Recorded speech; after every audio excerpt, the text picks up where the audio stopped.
Orang ragu tuh biasanya disebut pelin-pelan. Ya kalau ragunya terus-terusan, itu pelin-pelan. Dan tidak baik.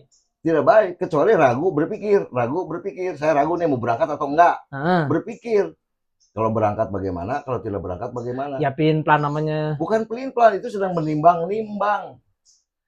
Ya apa beda dengan pelin-pelan? Pelin-pelan tuh antara maju sama mundur kan begitu sama Ya aja. kalau maju dan mundur diam saja, tapi kan ini ada keputusan, berangkat atau tidak. Ya diam juga keputusan. Iya, makanya ragu nih, mau berangkat atau tidak, takut Ya. macet. Nah. Terus dia bilang, saya mau berangkat saja. Nah, Saya mau diam. nggak apa-apa. Tapi kan tidak berhenti di ragu. Sudah ada Oke. keputusan kan. Nah kalau mau maju, mau berangkat, terima risikonya. Karena Anda sejak awal mengatakan kalau saya berangkat jam segini pasti macet. Maka ketika Anda memutuskan untuk pergi, kalau macet tersenyum gitu. Karena sejak awal sudah diprediksi akan macet gitu. Oke. Artinya ini sebetulnya menjurusnya nanti ke soal sakit hati dalam logika. Ini yang memang kadang-kadang ngejelumet bicara logika tuh bicara akal, tapi bicara sakit hati bicara perasaan atau feeling.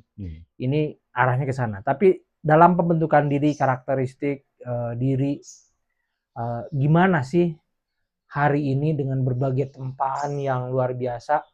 Kalau zaman dulu hanya peradabannya dari mulut ke mulut dan ketemu orang, hari ini sudah berbagai dimensi muncul. Bagaimana sebetulnya menempa diri kita supaya siap menghadapi problematika hidup, baik itu sakit hati atau kemudian menerima kenyataan pahit dalam hidup. Caranya sering-sering bergaul dengan makhluk hidup. Bukan dengan benda mati. Eranya hari ini sudah ada media sosial, Kang. Ya nggak apa-apa, media sosialnya kan nggak salah. Tapi jangan kita dijadikan budak oleh media sosial. Jangan dijadikan budak oleh gadget. Tapi zaman dulu juga nggak ada gadget, tetap aja saya yang sakit hati atau yang distress atau yang apapun itu Ya tetap tapi juga kan kalau dulu terjadi. sakit hatinya oleh manusia. Betul. Sekarang sakit hatinya oleh ucapan orang di media sosial. Kenal aja tidak. Ya artinya sama-sama sebetulnya zamannya saja yang berbeda. Zaman Dalam mah sama. dalam Yang pembentukan beda karakter. mah yang Kalau dulu menghindari apa? Kalau nggak ada, kalau katakanlah kita flashback ke nah, zaman dulu. nah. Dulu cara lebih baiknya apa? Ngehindarin apa? Dulu Karena menghindari. nggak ada apa-apa, benda matinya nggak Iya. ada. Dulu menghindari hal-hal yang dilarang oleh agama. Dulu. Iya, sekarang juga Sekarang sama. tidak. Sekarang tuh begini ya. Dulu tuh di kampung, mungkin di semua ya, saya nggak menyebut kampung karena jangan ngomong kota. Kota itu sebetulnya mah karena ada kampung sebelumnya. Kampung lebih dulu ketimbang ada kota. Nah di kampung dulu satu desa itu satu masjid paling banyak. Kalau Hmm, Jumatan tuh jalan kaki jauh gitu. betul. Coba lihat peradabannya, nggak ada tuh. Kalau ada satu hal yang negatif yang muncul, itu satu desa tahu tuh. Aibnya Hmm, kemana-mana. betul. Nah sekarang makin hari makin banyak rumah ibadah. Tapi coba lihat apa yang terjadi. Di depan rumah ibadah orang bertengkar. Di depan rumah ibadah orang mabuk. Di depan rumah ibadah orang teriak-teriak dengan bahasa yang kasar. Bukan Hmm, rumah ibadahnya yang salah, bukan ajaran agamanya yang salah, tapi tidak relate antara apa yang diucapkan di mimbar-mimbar dengan kenyataan hidup sehari-hari. Gitu loh. hmm, Di kehidupan sehari-hari masyarakat sedang mendapat ketidakadilan, sedang lapar, tapi di mimbar ngomongnya tentang surga dan neraka, artinya nyambung gitu. hmm. Gitu loh.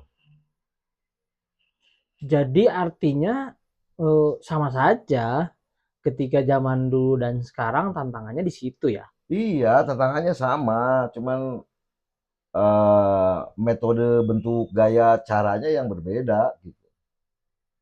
Nah, apakah sekolah yang begitu heterogen hari ini juga berpengaruh pada itu nggak sih, Kang?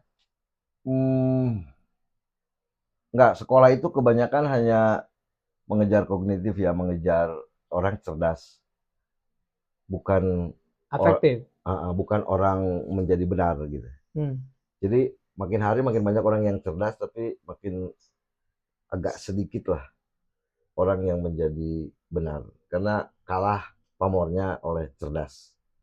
Kan Oke. orang-orang yang melakukan tindak asusila, amoral dan seterusnya itu kan orang-orang yang sebetulnya secara akademis cerdas gitu. Hmm. Nah, cara mengenali diri, kadang-kadang orang sampai dewasa pun dia lupa bahwa siapa dirinya, terlebih dengan keadaan sosial, ekonomi, budaya, dan sebagainya yang membuat dia menjadi bingung. Cara mengenali diri secara dini begitu, Kang, Hmm. apa yang harus dilakukan supaya dia tahu bahwa gue tuh A, B, C, D dengan karakter ini harus begini? Ya, butuh proses sampai pada satu saat orang tahu kenapa Tuhan menciptakan saya seperti ini. Banyak orang yang belum tahu dia jadi jurnalis padahal bukan jadi jurnalis gitu seharusnya. Tapi kalau dia sudah sadar bahwa ternyata saya dijadikan oleh Tuhan menjadi jurnalis, lihat saja apa efeknya, apa dampaknya. Kalau jadi jurnalis kemudian Anda bisa menghidupi, Anda bermanfaat, oh berarti benar. Tuhan menciptakan saya untuk menjadi jurnalis. Hmm. Karena jenis pekerjaan apapun saya kerjakan, ternyata yang menghasilkan uang itu dari jurnalis misalnya. Oh, berarti saya jadi Oh, jurnalis. itu kalau parameternya uang. Iya, betul. Tapi kalau kalau masih Mencari, ya masih pada level sekolah, kuliah, kan itu masih bingung, Bang. ya kalau anak-anak kan tinggal dikasih pilihan. Kalau Hmm. anak-anak itu hanya tinggal dikasih pilihan aja. Nanti dia bisa merasakan, oh saya senangnya di bidang A, bidang B, bidang C. Makanya sejak yang benar itu katanya konon itu sejak kecil anak-anak itu jangan diseragamkan, Hmm. harus dilihat potensinya di mana gitu loh. Kalau nulisnya sudah mulai bagus beda dari yang lain, wah ini mungkin jadi seniman. Karena menulis itu kan bagian dari seni ya. Hmm. Terus ada orang yang jago ngegambar, wah ini mungkin cenderung menjadi arsitek dan seterusnya dan Hmm. seterusnya. Jadi satu kelas kalau ada 10 anak ya harus 10 karakter gitu. Tidak bisa diseragamkan. Sementara kita kan diseragamkan. Nah, untuk menguatkan itu gimana caranya? Di rumah bukan di sekolah. Di sekolah mah hanya berapa jam sih. Menguatkan karakter diri saya, diriku untuk menjadi lebih kuat bahwa saya akan menjadi penulis, bahwa saya akan menjadi jurnalis, bahwa saya akan menjadi arsitektur, bahwa saya menjadi dokter. Bagaimana menguatkan dirinya? Agar semakin kuat, Iya. dia harus membaca dan berkawan dengan orang yang profesinya kita idamkan. Nah, ini tepat nih. Saya senang menulis, misalkan, ya saya pelajari riwayatnya Gunawan Muhammad, riwayatnya eh, apa Tohari, riwayatnya Sebastian Tito, riwayatnya eh, siapa Muhammad Sobari, riwayatnya Jumhur sekarang. si Kang Jumhur mah agak sedikit yang jago nulisnya bukan Jumhur. Yang jadi menteri sekarang ya. Itu Nenggolan itu nulis dulu bareng itu di Bandung Pos ya, sorry saya sebut nama. Oke. Jadi Jadi menguatkan diri itu itu betul. ya caranya begitu. Kalau Ya, Anda ya, ya. pengen jadi pemain bola ya berkawan dengan orang yang main bola, terus perharinya dia harus melihat dan ada di minimal di lapangan bola, belajarnya tentang bola, nontonnya tentang bola, itu yang akan menguatkan gitu. Nah, ketika kita menguatkan diri dengan karakteristik yang tadi akan sebut, menajamkan apa yang menjadi keinginan karakteristik, tiba-tiba muncullah dinamika hidup yang namanya cinta, perasaan, kasih sayang, terus kemudian tidak selamanya mulus, Kang. Ini yang menjadi perjalanan hidup menjadi lebih berwarna gitu. Ya, jadi bersyukur kalau perjalanan hidup Anda tidak mulus. Asal belajar dari ketidakmulusan itu. Yang bahaya itu sudah tidak mulus, nggak mau belajar.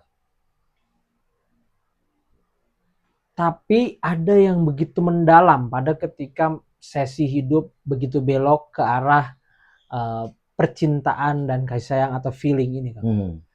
Ada yang deep banget, ada yang sakit hati banget, ada yang bucin banget, ada yang baper banget. Jawaban rohaninya karena sejak awal Tuhannya tidak dilibatkan. Itu jawaban rohani. Jawaban logikanya sejak awal tidak dihitung kemungkinan-kemungkinannya.